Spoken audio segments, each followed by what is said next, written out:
Hey, good morning, everybody. It's Hammer. Today is Thursday, July 24th, 2025. I, of course, am here with your daily mortgage rate update. Where else can you jump on the web at 9:30 a.m. Eastern Time? Talk about what's going on with mortgage rates and pricing. So glad to have you all here again. My name is Hammer, and this is the Rate Sensei Show. Today, we will be talking about jobless claims. Jobless claims fall, price of chocolate goes up, and rate sheets are creeping back to basically where we ended last week. So this week, it's almost like a do-over, gimme. But we knew that was going to happen. So we're going to talk all about that this morning. Remember, you can join me live each and every weekday morning, 9:30 a.m. Eastern Time. Like my friends Mallory Fotiadis, good morning, and Megan Bissell, great to have you here. If you're here this morning, say good morning. If you are watching the replay, do me a favor. Just give me a hashtag replay in the comments. Let me know that you were here. Let Facebook or YouTube know that you were here. If you're on Facebook, don't forget to give us a thumbs up. Go ahead and tag an originator friend. If you're on YouTube, go ahead and subscribe and also give it that thumbs up as well. Also, remember, I want to hear from you. Your comments are important. They help with the algorithm engagement, helping the show grow. Also, I want to hear from you. I like to hear from you guys. It shows that you care. So anyway, appreciate you. If you are here this morning and you didn't get a reminder via text message that I'm going live and you'd like one, we send out a free reminder each morning. Of course, you can unsubscribe at any time. We don't abuse the list. We don't sell the information. hmmr.io/reminder or use this cool QR code. If you're on your phone right now, take a screenshot. You can go to your photos and that QR code will also work. Isn't that cool? So remember, you got that going on this morning. Otherwise, let's see what else we got going on here. Let's say hi to the live folks. Michael Love, good morning. Sir Rob Stewart, good morning. Ron Siegel, great to have you here, my friend. Although we disagree on many things, still love chatting with you. Love your insight on things. This morning, Ron says it's National Tequila Day. I am not a big tequila person. I did tequila when we went to Mexico in February. The first couple of shots were okay, and then they gave me one that tasted like friggin' moonshine. Oh, it was terrible. Oh, it was terrible. I'm a tequila shooter, not a sipper. What about y'all? Anyone a big tequila fan? And do you sip or shoot your tequila? Let us know in the comments. Good morning, Deb Dickinson. Great to have you here. All right. Well, it looks like it's everybody's not on yet, but that's okay. They'll get on a little late. We're going to jump in and get started. Let's go ahead and jump in. So first, a quick recap what happened yesterday. We'll go ahead and let me bring this up here. There you go. So here's a quick recap. Let me zoom in down here, and then I'm going to have to refresh the page. That's no problem. So we'll refresh the page. Here you go. So quick recap what happened yesterday. Everything in front of this dotted line, everything to the left of that is what happened yesterday. Pricing came out right about here, ended the day right about here. As you can see, ever so slightly, just a little bit of lower than where we were. Not enough for reprices. No reprices. No reprices. It really was not that big of a deal. Not anything to really worry about as far as movement. However, you can see that this morning, much uglier rate sheets today are worse.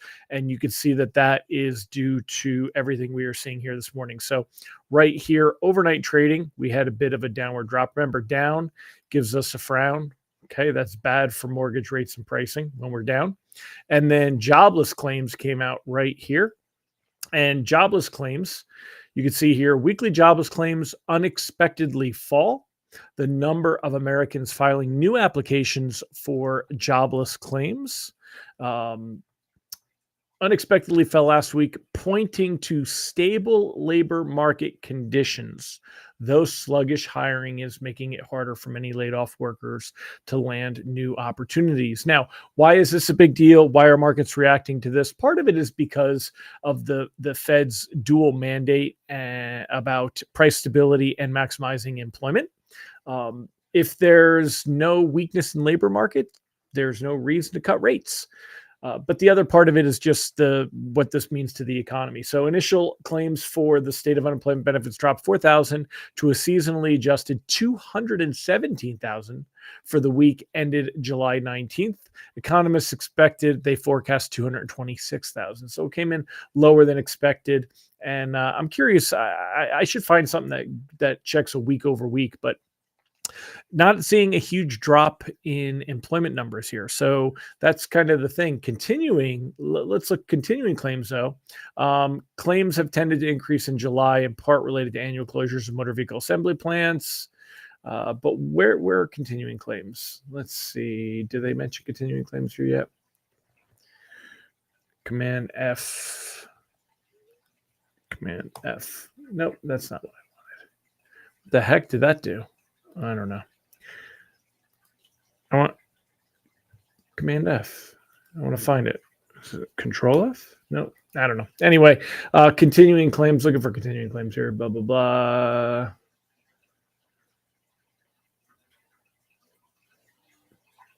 I don't like this one. Let's find another one. Jobless claims. Let's see if there's here. Let's do Bloomberg. Oh, this is a video. Jobless claims fall the lowest since mid-April. Again, so bonds. Bottom line, bonds not liking this reaction this morning. So that's why you are seeing the negative reaction that you are getting here. And rate sheets are going to be worse. They lost some ground in overnight trading, but the biggest drop is right here after the jobless data came out. Right now, we're down 21 basis points on the morning. You can see the 10-year Treasury yield has jumped. It's at 4.43.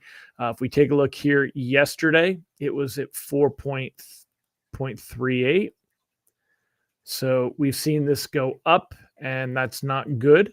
Again, direct relationship though is right here, and that means that we're going to see things that are a little bit worse than yesterday. So taking a look here, when you're looking at rate sheets, according to Mortgage News Daily, rate sheets yesterday ended right around 6.78. With the worsening this morning, that's going to put us back up to where we were right here, 6.81, 6.82, which happens to be 718. That's last Friday. So, I mean, as we fall into the end of the week, it looks very much like we're going to be right around the same numbers. We could even be up a couple of ticks like we were right here last Thursday, last Wednesday, but probably going to end the week right around 6.81. Remember, tomorrow is summertime in the city. So repair service on the day is low.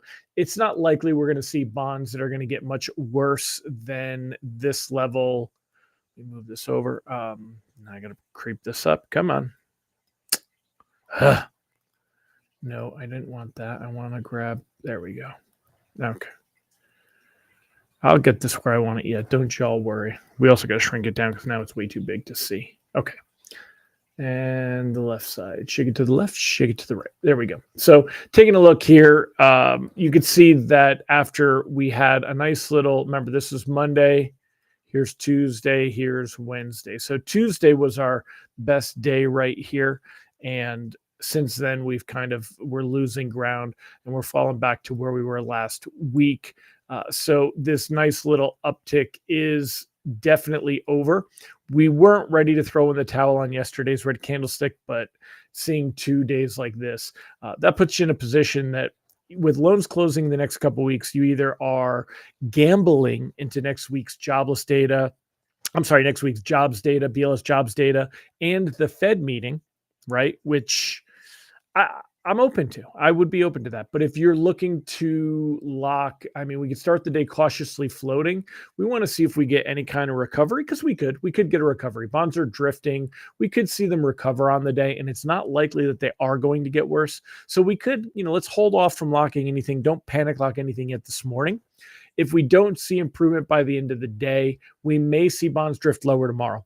So tomorrow we got durable goods. It's the only economic report is the durable goods orders. But other than that, it's going to be a quiet summer day. Remember that we're likely to end the week about the same as we ended last week is probably what's going to happen tomorrow. And then after we get the initial kind of reaction in the markets tomorrow morning, it should be a very quiet day. It's still summertime in the city. Wall Street runs to the Hamptons. Fridays are very quiet right now, so keep that in mind. Ron Siegel said Joe Nichols sings. I can't put the YouTube up there or else Facebook won't even show it anymore, so I can get copyright strikes. Jack Straw, can Trump's 4 p.m. visit to the Fed help reverse losses? Maybe a press? No, it can't. Not at all. And Jack, that's a great question. I don't recognize your name. I don't know if you've been watching, maybe not commenting before, but let's talk a little bit about that, right? So, Trump is supposed to, let's see, it's one of these articles here, a new trade standard. Okay. So Trump to tour, and let's go ahead and put this question up on the big screen so everyone knows what we're answering here. Okay. Here you go. Trump to tour Federal Reserve, ramping up pressure campaign on Powell. In rare visit, president will stop by central bank, which is undergoing extensive $2.5 billion renovation. He has criticized. My patience about Trump is really just worn thin at this point. So if any of you big Trump supporters that are not Trump fatigued, you're going to hear a lot of Trump fatigue in my voice. And I don't want to hear that I'm a Trump hater, because I'm not. I voted for the guy, but that's because who else was going to vote for Kamala? The White House said President Trump would visit the Federal Reserve on Thursday. He's set to join previously arranged tour for several White House advisors of the construction site. This is just a bunch of freaking drama. This shit should be on the what was the show that like Lifetime. This is a Lifetime drama. Presidential visits to central bank are rare. So is the kind of sustained pressure Trump and his advisors have dialed up in recent weeks to demand Fed Chair Powell and his colleagues lower interest rates. The White House's focus on innovations will serve blah, blah, blah. Remember, the Fed is during their blackout period, so they're not going to be discussing any monetary policy anyway, even if they ask about stuff in here. The Fed is expected to hold interest rates steady at this week's policy meeting. Yes, very much so. Here is your expectation for anything going on at this meeting. The meeting next week, July 30th. Not expected to see any kind of change at all. And September rate cuts are starting to really come into question. And I think I have a feeling it's going to get worse, because I don't necessarily know that the data supports the need for the Fed to cut rates. That's the data. I'm not saying that Americans aren't. I mean, we all know Americans are living on credit right now. Consumer credit, credit cards. There is a huge credit bubble. If that credit bubble were to burst, we would see damage similar to what we saw in 2008. But as long as that credit card and consumer credit bubble does not burst, the other numbers are going to fall into line. I wanted to kind of look at the profits here. All right, hold on. There's so many things to kind of go on to here. I got to try to find them all here. Here's the print article, right? Look at the profits. I mean, guys, T-Mobile, all these companies, look at the profits here. This is Google. Their parent company, Alphabet, right? Which it's Google, recorded record sales, $96.4 billion in the second quarter. Let that sink in. Google made 90. Now, they just raised our Google Workspace prices for what we pay for email and all that stuff. And that plays into why you're seeing this record increase, right? $96.4 billion. Look at what the car companies are making. Look at what the just everything. Billions. These companies are raking in billions of dollars, and the profits are billions. Where does that go to? It goes to the people that own the stock. Who owns the stock? The wealthy people, right? I mean, you've got some regular kind of people, but Kai, I mean, seriously, what's going on is absolutely insane when you see all this. So the answer, no. Let's be very clear. The idea about about his visit here, Scott Bessent, the only sane voice of reason in that administration, in my opinion, and the only guy I respect over there right now. He says that he's been a good public steward. This is the only guy that doesn't say idiot things and call them names and say stuff. So anyway, here you go. Bill Pulte. Remember, do me a favor in the comments. Let me know, what is Bill Pulte? What is Bill Pulte? Bill Pulte is an imbecile. Imbecile, imbecile. He's been Powell's most outspoken critic. What Bill Pulte knows about the housing market can probably be fit into a thimble the size of my pinky. So I don't really care what he says. This guy's supposed to be the money manager for the world's biggest economy. Doesn't even look like he can run a construction site. It's not his job to run a construction site, dumbass, imbecile. Bill Pulte, you know what? I despise him as much as I despise Elizabeth Warren. Really do. Anyway, the this will have no effect at all on anything, and it would never be good for rates, even if Trump were to move forward trying to do something to Powell. We saw a little blip of that last week when what day was it? I think it was Wednesday when we lost a little bit around 11 and didn't recover until 1 o'clock. This would never be good for it. Your comment missed the first part. High risk on jobs reports since the jobless claim sample week are unfavorable. Yes. So there's definitely a lot of their the reason for the 2.5 billion is they have to buy inkjet replacements. Mike, that's funny. Actually, I showed y'all the other day. There was a Bloomberg Fed renovation. Bloomberg. There was a Bloomberg article that kind of goes into why the Fed renovation is so expensive. This is not something we're going to spend a lot of time on. It doesn't affect mortgage rates, but none of it is fraud. The bottom line is, number one, inflation. They got hit with the same thing the rest of us did. It was cheaper before COVID. After COVID, the price of everything, including labor, went up tremendously. And when you look at what they're doing, they're not just like painting some walls and changing out some wallpaper. They are building tremendously underground, which is hugely expensive.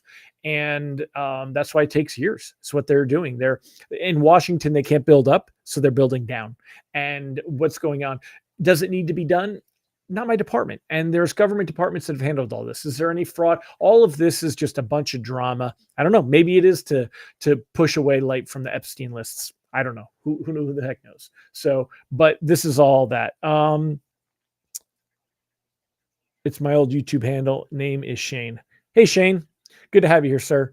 Let's see. I'm looking to see if there's any other comments that are there. Morning, Alan Christian. So other stuff, let's go over. This is my example, by the way, for you, Ron Siegel. Hershey lifts candy prices, citing high cocoa costs. Now, I want to be fair. Cocoa costs have gone up because of a lot of supply issues, including poor weather and plant disease. All right, poor weather and plant disease. But like almost all of the cocoa comes from West Africa. And here is just one of those things. Chocolatiers and chocolate makers want an exemption on tariffs on cocoa imports because you can't grow cocoa here in America.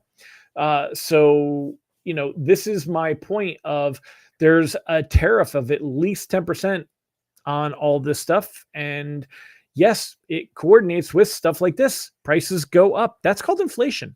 And that's called that it's being passed through to the consumer. Other examples, we've talked about like GM and Ford, where they are absorbing more of the costs of the tariffs and reducing profits. Again, they're making billions in profits. So the American companies and American consumers are the ones that pay tariffs, not foreign countries. This whole tariff thing has just gotten out of control, in my opinion. So Trump's new trade standard takes shape with a 15% tariff deal with Japan, potential deal with Europe. That's part of the reason why you've seen bonds tick down the last couple of days as we get to where tariffs, if we look at this like for the 5-day, you can see that we drifted lower. That was Japan and EU tariffs. Oh, look at this. We're getting a nice recovery already, by the way. We're up 13 basis points. So getting that nice bounce. Look at this. We'll pop this here. There's a nice bounce that you see right here coming back from those worst levels from the jobless claims data this morning. So that's a good sign. Again, we're really drifting. It's not that we have to worry about things going negative. It's just that we're drifting. So I think we'll see a little bit of improvement. That does support the idea that I said that reprice risk on the day is low, and it's very unlikely we see things that get worse from here. So anyway, I think I hit all the headlines I wanted to hit on. Let's see what else we got. Talked about them, talked about this. Oh, here you go. Is AI killing Google search? It might be doing the opposite. The world's dominant search engine is so far adapting well to the AI age. If you want to start getting more loans from Google and from AI, even though I'm not a big fan of AI, doesn't mean that Originator Success, one of my products that hasn't really embraced how we get you loans from AI. So if you want to learn more about how you can get business from Google and social media, check out originatorssuccess.com. And we are really focused on the Google business profiles being found on Google search and being found via AI, including Google's AI. All right. So in fact, we are getting ready to roll out our new website and our new websites. Part of what they have here, there is a lot built in for AI search within these websites. So these are new websites. They are complete. Now we are just testing, breaking them, fixing them. But we have. Let me make this a little smaller so it doesn't. Right now, it's right in the middle of the. Why does it not work? I don't know. Anyway, check us out, originatorssuccess.com.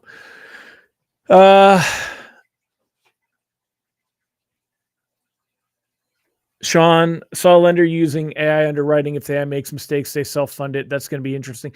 As far as AI underwriting goes, let's remember some things. What has Desktop Underwriter been? AI underwriting since 1997. We're talking over 20 years here.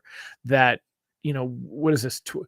It's almost 30 years. We're almost 30 years into AI underwriting. So it's kind of funny to me. I mean, Desktop Underwriter came out in 1997, y'all.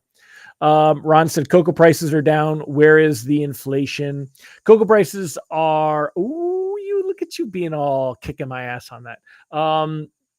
I see you running your numbers on there with the charts. The inflation is when they raise the prices, my man.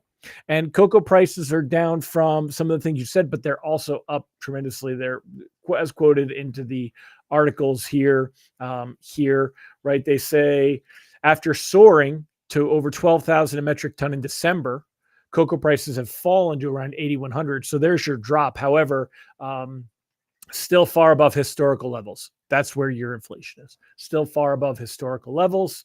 And Hershey's is, surging to records, all this. They talk about all that. So, and tariffs absolutely are having a role in that and are expected to continue to have a role in that. So,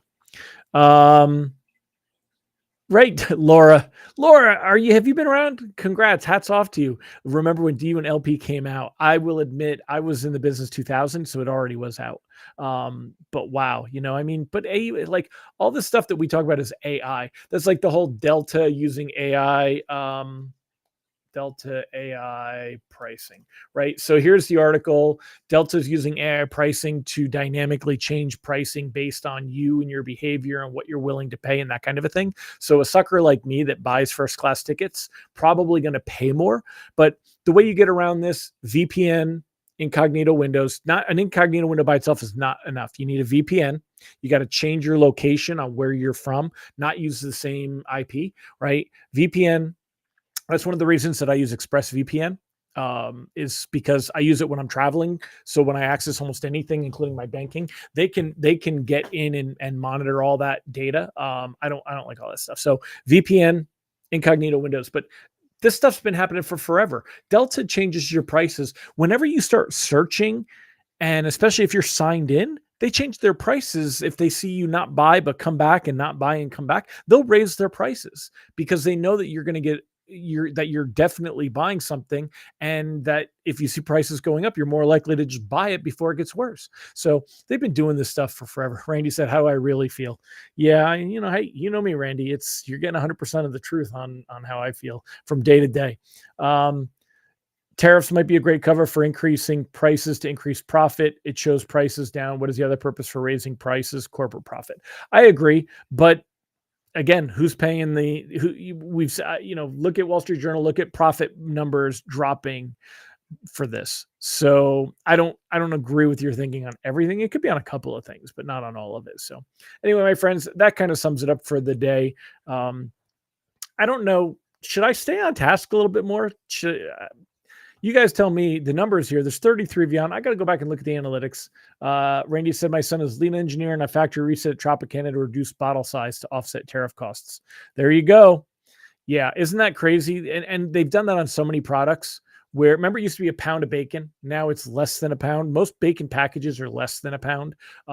They did the same thing with candy bar sizes. They've done the same. So many things where the prices don't necessarily change, but the serving size does.